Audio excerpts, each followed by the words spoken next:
മഴ കനത്തു, ദേശീയപാത ഇടിഞ്ഞു. ക്രെഡിറ്റിനുള്ള മത്സരം ഉപേക്ഷിച്ച് കേന്ദ്ര കേരള ഭരണക്കാരും. സ്വാഗതം വക്രദൃഷ്ടിയിലേക്ക്.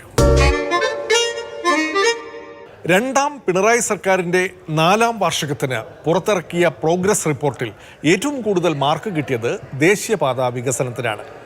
നടക്കില്ലെന്ന് കരുതിയ NH വികസനത്തിന് സ്ഥലം ഏറ്റെടുത്തതും അതിന് 25% തുക നൽകിയതും സർക്കാരിൻ്റെ നേട്ടം തന്നെയാണ്, സംശയമില്ല. പക്ഷെ നിർമ്മാണം നടത്തുന്നത് ദേശീയപാത അതോറിറ്റിയാണ്.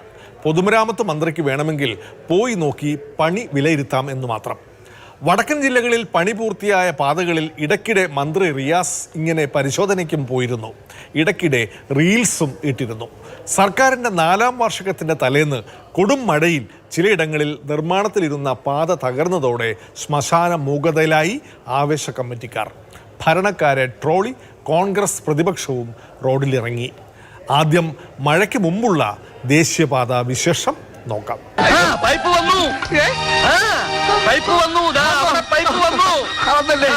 വന്നില്ലെങ്കിൽ അത് വരുത്താൻ വേണ്ടി ഞാൻ ഓടുകയായിരുന്നു. പൊതുമരാമത്ത് വകുപ്പും സംസ്ഥാന സർക്കാരും ദേശീയപാത അതോറിറ്റിയുമായി ചേർന്ന് നിന്നുകൊണ്ട് ഓരോ ജില്ലയിലെയും പ്രവൃത്തി പരിശോധന നടത്തുകയാണ്. എല്ലാ മാസവും 2 തവണ 15 ദിവസത്തിലൊരിക്കൽ ഈ ഗവൺമെൻറ് വന്നതിന് ശേഷം ഇതിൻ്റെ പരിശോധന പൊതുമരാമത്ത് വകുപ്പ് മന്ത്രിയും ഉദ്യോഗസ്ഥരുടെയും നേതൃത്വത്തിലുള്ള ടീം NHAയുമായി ചേർന്നുകൊണ്ട് നടത്തിയിട്ടുണ്ട്. മുഖ്യമന്ത്രി വേറിട്ട് യോഗങ്ങൾ ഇതുമായി ബന്ധപ്പെട്ട് വിളിച്ചു ചേർത്ത് നടത്തുന്നുണ്ട്. അങ്ങനെ തുടർച്ചയായ പരിശോധനയാണ് നടത്തുന്നത്. സത്യത്തിൽ ഇങ്ങനൊരു പദ്ധതി നമ്മുടെ പഞ്ചായത്തിൽ ലഭിക്കാൻ കാരണക്കാരായത് 2 വ്യക്തിത്വങ്ങളാണ്. ആർക്കെങ്കിലും പറയാവോ അതാരൊക്കെയാണ്? അതെ, ബഹുമാന്യയായ നമ്മുടെ പഞ്ചായത്ത് പ്രസിഡന്റ് ശ്രീമതി ഷോളിയും വൈസ് പ്രസിഡന്റ് ശ്രീമാൻ ജോസുമാണ് ആ 2 മഹത് വ്യക്തിത്വങ്ങൾ. നാഷണൽ ഹൈവേ വന്നു നിങ്ങൾ കാണുക. അടുത്ത പ്രാവശ്യത്തെ പാർലമെന്റ് ഇലക്ഷൻ ആകുമ്പോഴേക്ക് നാഷണൽ ഹൈവേ ഏതാണ്ട് പൂർത്തിയാവും. നമ്മുടെ മൈൻഡ് സെറ്റ് മാറും മനുഷ്യൻ്റെ. കാരണം കുടിസായ ഒരു റോഡിലൂടെ പോയി അതിവിശാലമായ ഒരു റോഡിലേക്ക് കൂടി അതിൻ്റെ വരിയും കുറിയും റിഫ്ലക്ടറും ലൈറ്റും എല്ലാം കൂടി ചേർന്ന ഒരു പശ്ചാത്തലം കേരളത്തിൽ വരുമ്പോൾ നിങ്ങൾക്ക് അത് മനസ്സിലാവും എന്താണ് വികസനം. ഇന്ന് കേരളത്തിൽ നടക്കുന്ന വികസനം എന്ന് പറഞ്ഞത് MP ഗോവിന്ദൻ മാഷ് പറഞ്ഞതുപോലെ ദേശീയപാത വികസനമാണ്. ഇത് ഗോവിന്ദൻ മാഷ് പരിപാടിയല്ല, നരേന്ദ്രമോദിയുടെ പരിപാടിയാണ്. കഴിഞ്ഞ കുറെ നാളുകളായി ഷോളി മാത്യുവും ശ്രീമാൻ ജോസും ഈ ഒരു പദ്ധതി നടത്തി തരണമെന്ന ആവശ്യവുമായി പലതവണ എന്നെ വന്ന് കാണുകയുണ്ടായി. മർമ്മപ്രധാനമായ പല രഹസ്യങ്ങളും ഞാൻ പ്രസിഡന്റുമായി പങ്കുവച്ചു. അതുകൊണ്ട് തന്നെയാണ് ഇത്തവണ ഡൽഹിയിൽ വെച്ച് ഗ്രാമവികസന മന്ത്രി ശർമാജിയുമായിട്ട് ഞാൻ ഈ വിഷയം സംസാരിക്കുകയും അനുകൂലമായ ഒരു തീരുമാനം നേടിയെടുക്കുകയും ചെയ്തു. ഇതിൽ നാഷണൽ ഹൈവേ അതോറിറ്റി ഓഫ് ഇന്ത്യയും കേരള സർക്കാരും യോജിച്ചു നിന്ന് നടത്തിയ ഒരു എഫേർട്ടാണ് ഇതിന്റെ വലിയ വിജയത്തിന്റെ കാരണം. എന്റെ മുന്തിരി കള്ളേ, നീ ആരാ എന്റെ മരുമകൻ? ആ ദേശീയപാത വികസനം LDF സർക്കാരിന്റെ ഇച്ഛാശക്തി ഒന്നുകൊണ്ട് മാത്രമാണ് സാധ്യമായത്. എന്റെ പരിശ്രമ ഫലമായി ഇവിടെ പൈപ്പ് വന്നടാ. മനസ്സിലായടാ, നീ വരുത്തുമെന്ന് എനിക്ക് അറിയാമായിരുന്നു. എന്റെ എഞ്ചിനീയർ പറഞ്ഞിട്ടാണ് ഈ പൈപ്പ് കൂടി ഇറക്കിയത്. ഇനി നിന്റെ വീട്ടിൽ പറഞ്ഞാൽ മതി, ഞങ്ങൾ വിശ്വസിക്കത്തില്ല. ഇത്ര നാളായിരുന്നു നിന്റെ എഞ്ചിനീയർ. അത് 25% പണം കൊടുത്തുകൊണ്ടാണ് 6500 കോടിയിലധികം ഉറുപ്പിക കിഫ്ബി വഴി കേരള ഗവൺമെന്റ് കൊടുത്തപ്പോഴാണ് നാഷണൽ ഹൈവേ സംബന്ധിച്ച് ആലോചന വന്നത്. ലോകത്തെവിടെയുമുള്ള മലയാളിയുടെ സ്വപ്ന പദ്ധതിയായ NH66 കാസർഗോഡ് മുതൽ തിരുവനന്തപുരം വരെ 45 മീറ്റർ വീതി 6 വരി 2025 ഡിസംബറോടുകൂടി പൂർത്തീകരിക്കാൻ ഏറെക്കുറെ സാധിക്കും. ഇങ്ങ തന്നെ വരുവதற்கு മുയற்சி பண்ணின എന്നോട് അരുമ നൻപൻ വിശ്വനാഥൻ വാഴ്ക, വിശ്വനാഥൻ വാഴ്ക. ഇനി മഴയ്ക്ക് ശേഷം റോഡിൻ്റെ ക്രെഡിറ്റിൽ കേന്ദ്രത്തോടൊപ്പവും അതിലേറെയും മുന്നിൽ നിന്ന സംസ്ഥാന സർക്കാരും മന്ത്രിയും വിവരമറിഞ്ഞ് വലിഞ്ഞു. റോഡിൻ്റെ ക്രെഡിറ്റ് എടുക്കുന്നതൊക്കെ ശരി തന്നെ. എന്നാൽ ഗഡ്കരിയുടെ ദേശീയപാത അതോറിറ്റി പണിയുന്ന റോഡ് പൊളിഞ്ഞാൽ ഉത്തരവാദിത്തം തങ്ങൾക്കില്ല എന്നാണ് മുഖ്യമന്ത്രിയുടെയും മന്ത്രിയുടെയും നിലപാട്. റീൽസ് എടുക്കലിനും ഫ്ലക്സ് വെക്കലിനും തൽക്കാലം ഒരു ഇടവേള. ഗോപി, ഇത് ശരിയാവില്ല, ഇത് ശരിയാവില്ല. റോഡിന്റെ നടുവിൽ ബോളർ ഇട്ടാൽ ശരിയാവില്ല. റോഡിന്റെ സൈഡിൽ ബോളർ ഇട്ടാൽ മതി. സൈഡിലെ ചെക്കിങ്ങിന് വരുമ്പോൾ അതല്ല, നടുക്ക് പദമുള്ള ഭാഗത്ത് ബോളർ ഇട്ടില്ലെങ്കിൽ വരുന്ന വാഹനങ്ങൾ പാതാളത്തിലേക്ക് പോകും. അതൊക്കെ ഈശ്വരന് വിട്ടുകൊടുത്താൽ മതി. സംസ്ഥാനത്ത് ആശങ്കയായി ദേശീയപാതകളിലെ വിള്ളൽ. കാസർഗോഡ് കാഞ്ഞങ്ങാട് ദേശീയപാതയുടെ സർവീസ് റോഡ് തകർന്നു. ഗതാഗതത്തിന് നിയന്ത്രണം. തലപ്പാറയിലും റോഡിൽ വിള്ളൽ. അയ്യോ അയ്യോ കഷ്ടപ്പാടിൻ കൂത്ത്, കണ്ണീലോ കണ്ണീരിൻ പെരുമാറി. അയ്യോ അയ്യോ കഷ്ടപ്പാടിൻ കൂത്ത്, കണ്ണീലോ കണ്ണീരിൻ പെരുമാറി. നാലാം വാർഷികത്തിൽ സർക്കാർ ഏറ്റവും കൂടുതൽ പ്രൊമോട്ട് ചെയ്യുന്നത് നാഷണൽ ഹൈവേ കൊണ്ടുവന്നതാണ്. നാലാം വാർഷികത്തിൻ്റെ തൊട്ട് തലേന്ന് നാഷണൽ ഹൈവേ മലപ്പുറം ജില്ലയിലെ കൂരിയാടി ഇടിഞ്ഞു വീണു. ആ തീയുടെ ഉത്തരവാദിത്വം നമ്മൾ ഏറ്റെടുക്കണോ അതോ മന്ത്രിമാരെ നിഷേധിക്കണോ?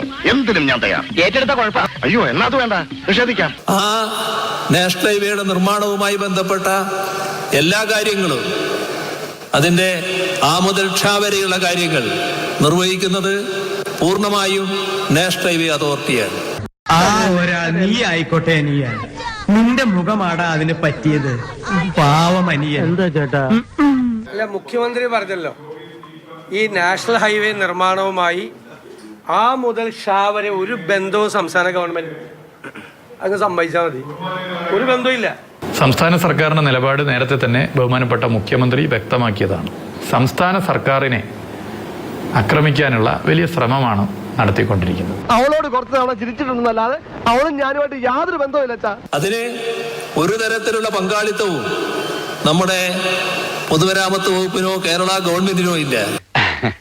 ഇതെന്റെ അല്ല, ഇവന്റെയാ. എന്റെ അല്ല, പകുതി കാശ് എന്റെ ഉള്ളൂ, ബാക്കി പകുതി ഇവന്റെയാ. അതെ. മഴയെത്തും മുമ്പ് ദേശീയപാതയുടെ പിതൃത്വം ഏറ്റെടുക്കാൻ കേരള ഭരണ പാർട്ടിക്കാർ മത്സരത്തിലായിരുന്നു. കേന്ദ്രമന്ത്രിയും അതോറിറ്റിയും ഉത്തരവാദിത്തം ഏറ്റെടുത്തുവെങ്കിലും പാതയുടെ പിതൃത്വം ഏറ്റെടുക്കാൻ ഇറങ്ങിയ ആരെയും റോഡിൽ കാണാനില്ല. വിഴിഞ്ഞം പോലെ കല്ലിട്ടത് ഉമ്മൻചാണ്ടിയെന്ന് ഇതിൽ പറയാൻ നിവൃത്തിയില്ലാത്തതുകൊണ്ട് കോൺഗ്രസുകാർ മുഴുവൻ ട്രോളോട് ട്രോൾ ചേർന്ന് ട്രോളി റോഡിലുണ്ട്. ഏറ്റവും രസകരമായിട്ടുള്ള കാര്യം, ഈ ദേശീയപാതയ്ക്ക് ഇതുവരെ രണ്ട് പിതാക്കന്മാരുണ്ടായി. ഒന്ന് കേന്ദ്രത്തിൻ്റെ ഗഡ്കരിയും രണ്ട് പിണറായി വിജയൻ. നാലാം വാർഷികത്തിനോടനുബന്ധിച്ച് ദേശീയപാത ഞങ്ങളുടെ സംഭാവനയാണെന്ന് പറഞ്ഞ് വഴിനീള ഫ്ലക്സ് തട്ടിയിട്ട് നടക്കാൻ വയ്യ. പക്ഷേ ഒന്ന് രണ്ട് ഭാഗങ്ങൾ പൂർണ്ണമായിട്ടും ധം എന്ന് പറഞ്ഞിട്ട് താഴോട്ട് പോയപ്പോൾ പിതാക്കന്മാരില്ലാത്ത ഒരു അനാഥാലയത്തിലേക്ക് ഈ ദേശീയപാത ഇപ്പം ചെന്നെത്തി നിൽക്കുക. അച്ഛനുറങ്ങിക്കിടക്കുന്നു നിശ്ചലം, അച്ഛനുറങ്ങിക്കിടക്കുന്നു നിശ്ചലം. ഇത്രയും നാൾ രണ്ട് പിതാക്കന്മാരുണ്ടായിരുന്നു, ഇപ്പം ആരുമില്ല. അനാഥാലയത്തിൽ കൊണ്ടുപോകേണ്ട സ്ഥിതിയാണ് ദേശീയപാതയ്ക്കുള്ളത്.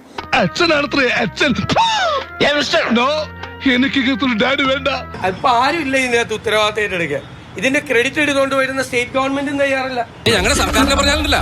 അയ്യോ സോറി ചേട്ടാ, കമ്മ്യൂണിസ്റ്റ്. അതെ, ഇത് മുഴുവൻ നിരീക്ഷണം നടത്തി എല്ലാം പരിശോധിച്ച് ഇതിന്റെ എല്ലാ ക്രെഡിറ്റ് എടുത്ത് ഫ്ലെക്സ് വെച്ചല്ലോ.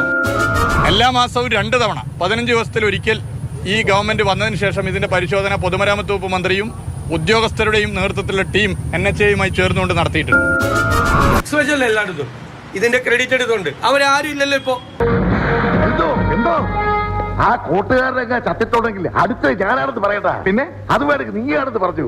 എന്തിന്? അതിന്റെ ഗമ നിനക്കിരിക്കട്ടെ, അത് കഴിഞ്ഞിരിക്കട്ടെ. ആ ഗമ ആശാദനം വെച്ചോ. ഉത്തരവാദി ആരാണോ അവരാരാ ഉത്തരവാദി?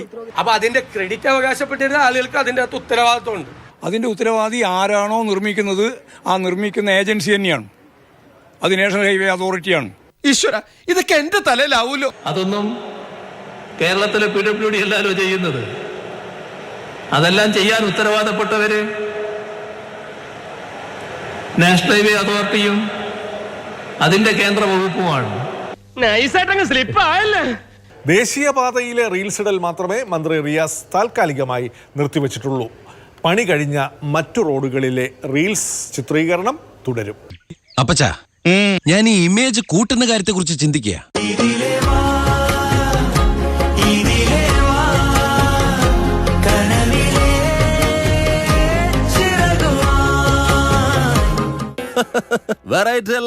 ബഹുമാനപ്പെട്ട പൊതുമരാമത്ത് മന്ത്രി പറഞ്ഞ് ഇനി റീൽ ഇടുമെന്ന് പറഞ്ഞു. റീൽ ഇടേണ്ടത് ഒരു 50 സ്ഥലത്തെങ്കിലും കേരളത്തിൽ വിള്ളൽ വീണിട്ടുണ്ട്. ആ വിള്ളൽ വീണ സ്ഥലത്ത് പോയിട്ട് അദ്ദേഹം റീൽ ഇട്ടാൽ കുറെ കൂടെ മനോഹരമായിരിക്കും. ഊതിയതല്ലേ, കാറ്റടിച്ചപ്പോ മനസ്സിലായില്ലേ. ഇനി മറ്റൊരു ക്രെഡിറ്റ് തർക്കം. തിരുവനന്തപുരം നഗരത്തിലെ സ്മാർട്ട് റോഡുകൾ ഉൾപ്പെടെ സംസ്ഥാനത്തെ 60-ൽ പരം റോഡുകളുടെ ഉദ്ഘാടനമാണ് തലസ്ഥാനത്ത് മുഖ്യമന്ത്രി നിർവഹിക്കാനിരുന്നത്. മുഖ്യമന്ത്രി എത്താത്തതിനാൽ പൊതുമരാമത്ത് മന്ത്രി റിയാസും മന്ത്രി വി ശിവൻകുട്ടിയും ഉദ്ഘാടനം നിർവഹിച്ചു. ഫ്ലക്സിൽ സ്മാർട്ട് റോഡിന് വേണ്ടി ഫണ്ട് ചെലവിട്ട കോർപ്പറേഷന്റെ മന്ത്രിയായ MB രാജേഷിന്റെ തലയില്ലാത്തതിനാൽ രാജേഷ് പ്രതിഷേധിച്ചുവെന്നും അതിനാലാണ് മുഖ്യമന്ത്രി വിട്ടുനിന്നതെന്നുമാണ് വാർത്തകൾ പുറത്തുവന്നത്. വാർത്തകളായതിനാൽ മന്ത്രിമാർ നിഷേധിക്കുകയും ചെയ്തു.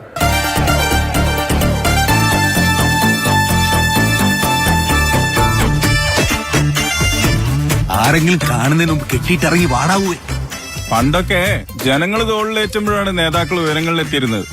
അതൊക്കെ പണ്ട്. ഇപ്പൊ ഇങ്ങനെ സ്വയം ഉയർത്തേണ്ടി വരും. തലസ്ഥാനത്തെ സ്മാർട്ട് റോഡിന്റെ ക്രെഡിറ്റ് ആർക്ക്? പിണറായി സർക്കാരിനെ വെട്ടിലാക്കി പല അഭിപ്രായങ്ങളും അവകാശവാദങ്ങളും. വിവാദമായതോടെ വിഷയത്തിൽ ചർച്ച വേണ്ടെന്ന് പാർട്ടിക്കുള്ളിൽ ധാരണ. എന്നാലും ഇവൻ ഇങ്ങനെ ഒരു കടുങ്കൈ ചെയ്യുന്ന ഞാൻ വിചാരിച്ചില്ല. നിനക്കിതെങ്ങനെ സഹിക്കാൻ കഴിയും ജോസേ? ജോസേ ഇതങ്ങോട്ട് കൂടി. പ്രസിഡന്റിനെ വിവരം അറിയിച്ചായിരുന്നോ? ഞാനിതെങ്ങനെ പ്രസിഡന്റിനോട് പറയുന്നു? ആൾക്കാർ കൂടുന്നതിന് മുമ്പ് എന്നാങ്കിലും ചെയ്യാനുണ്ടെങ്കിൽ ചെയ്യ് ജോസെ. ഇങ്ങനെ ഒരു സംഭവം നമ്മുടെ കവലയിൽ ആദ്യമാണ്. എന്ത്? ഫ്ലസ്റ്റ് അമ്മായിയപ്പനും മരുമകനും കൂടിയിട്ട് ഉദ്ഘാടനം നടത്താൻ നോക്കി. കാശ് ചെലവഴിച്ച മന്ത്രിയുടെ വകുപ്പിന് സ്ഥാനമില്ല. നേരല്ലേ അത് ഇത്ര കഷ്ടമായി പോയിട്ടോ. എത്ര വിഷമം ഉണ്ടാവൂലേ? ശരിക്കും പറഞ്ഞാൽ തദ്ദേശ സ്വയംഭരണ വകുപ്പാണ് ഇതിൻ്റെ ഒരു പങ്ക്. സംസ്ഥാന സർക്കാരിൻ്റെ ഫണ്ട് റേസ് ചെയ്തവരാണ്. PWD ഇത് പണിത റോഡ് മാത്രമേ അവർ പണിതിട്ടുള്ളൂ. കാശ് മുഴുവൻ ലോക്കൽ ബോഡിയുടെ. തറവേലയാണ് താൻ ഇറക്കിയിരിക്കുന്നത്. ഇക്കാലത്ത് പഴച്ചു പോകണമെങ്കിൽ ഇത്ര നമ്പർ കൈ വേണം. അടിച്ചടിച്ച് നിൽക്കണ്ട സാർ.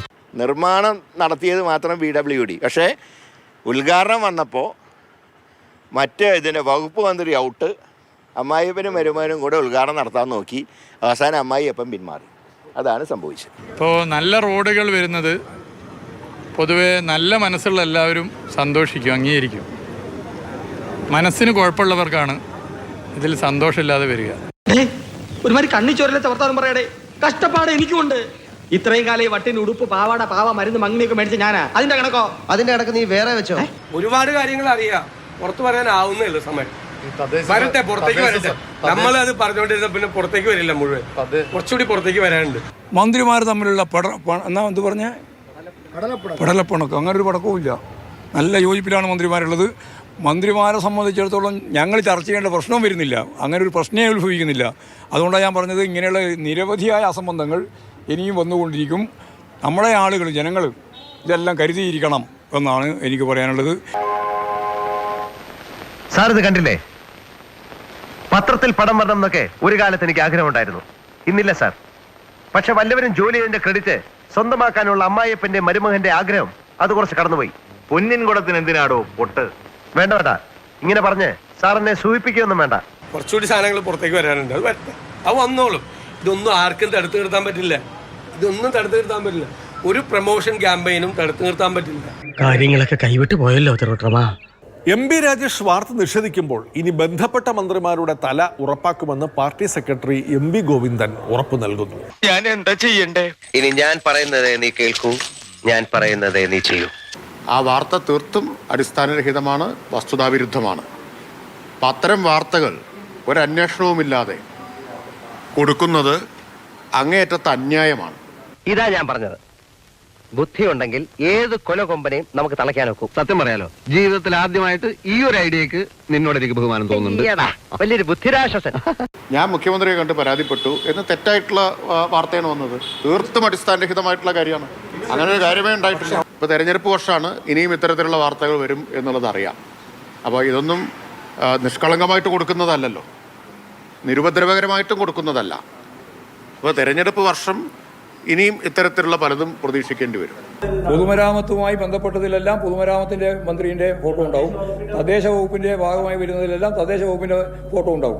എവിടെയെങ്കിലും വിട്ടുപോയിട്ടുണ്ടെങ്കിൽ ആരുടെ ഫോട്ടോ ആയാലും നമുക്ക് ചേർക്കാം. പറ്റിക്കാൻ വേണ്ടി പറയണല്ലോ സാറേ, അല്ലേ സാറല്ലേ? പക്ഷെ പറ്റിക്കാൻ വേണ്ടിയിട്ടാണെങ്കിലും ആരോട് ഇങ്ങനെയൊന്നും പറയുന്നതെന്ന് പറയണം സാർ.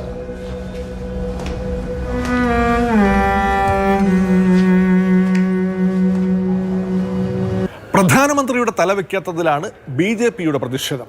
പഴയ ജവഹർലാൽ നെഹ്റു നഗര നവീകരണ പദ്ധതിയാണ് സ്മാർട്ട് സിറ്റി പദ്ധതിയായി മാറിയത്. കേന്ദ്രവും സംസ്ഥാനവും കോർപ്പറേഷനും തുക ചെലവിട്ടിട്ടുണ്ട്. വല്ല PM ശ്രീ പദ്ധതി എന്നെങ്ങാനും പേരിട്ടാൽ മതിയായിരുന്നു എന്നാണ് ഇപ്പോൾ BJP-ക്കാരുടെ ചിന്ത.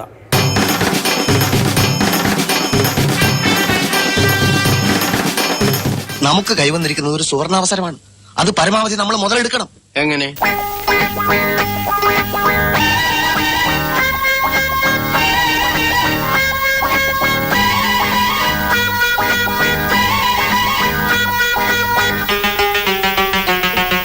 എടി തങ്കി ഒരു 5-6 ഏലസ് കൂടി മേടി ജപിച്ച് എന്റെ അരയിലും കൂടെ കെട്ട്. ഇവനെ ദൃഷ്ടിപ്പെടും, അത്രയ്ക്ക് ബുദ്ധിയാ. ജീൻസ് അതെങ്കി അത് പദ്ധതിയിലെ ഭൂരിപക്ഷ ഫണ്ടും സംസ്ഥാന സർക്കാരും അതുപോലെ തന്നെ കോർപ്പറേഷനുമാണ് ചെലവഴിച്ചിട്ടുള്ളത്.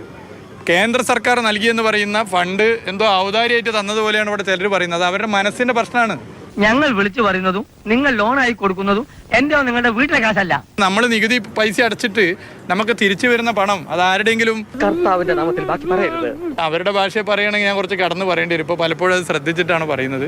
അവിടുന്ന് വന്ന പദ്ധതിയിൽ ഫോട്ടോ അടിച്ച് ഇത് ഞങ്ങളുടെ പദ്ധതിയാന്ന് പറയാം. ഇത് ഒരു അൺയൂഷ്വൽ സിറ്റുവേഷനാണ്. സ്മാർട്ട് സിറ്റിയുമായി ബന്ധപ്പെട്ടുകൊണ്ട് അത്തരത്തിൽ ഒരു നല്ല സംഭാവനയും ഇവിടുത്തെ കൗൺസിലർമാർ, BJP-യുടെ കൗൺസിലർമാരുടെ ഭാഗത്തു നിന്നോ BJP-യുടെ ഭാഗത്തു നിന്നോ ഉണ്ടായിട്ടില്ല എന്നത് പ്രധാനമാണ്. ഇത്തരത്തിലൊരു കുത്തിത്തിരിപ്പ് ഉണ്ടാക്കുക എന്നതിനപ്പുറം ഒരു തരത്തിലുമുള്ള നല്ല സംഭാവനകൾ പണ്ടും ഇന്നും അവർ തന്നിട്ടില്ല. പരമാസത്ത അവളെ അവളുടെ വഴിക്ക് വിടുന്നതാ നമ്മുടെ ആരോഗ്യത്തിന് നല്ലത്.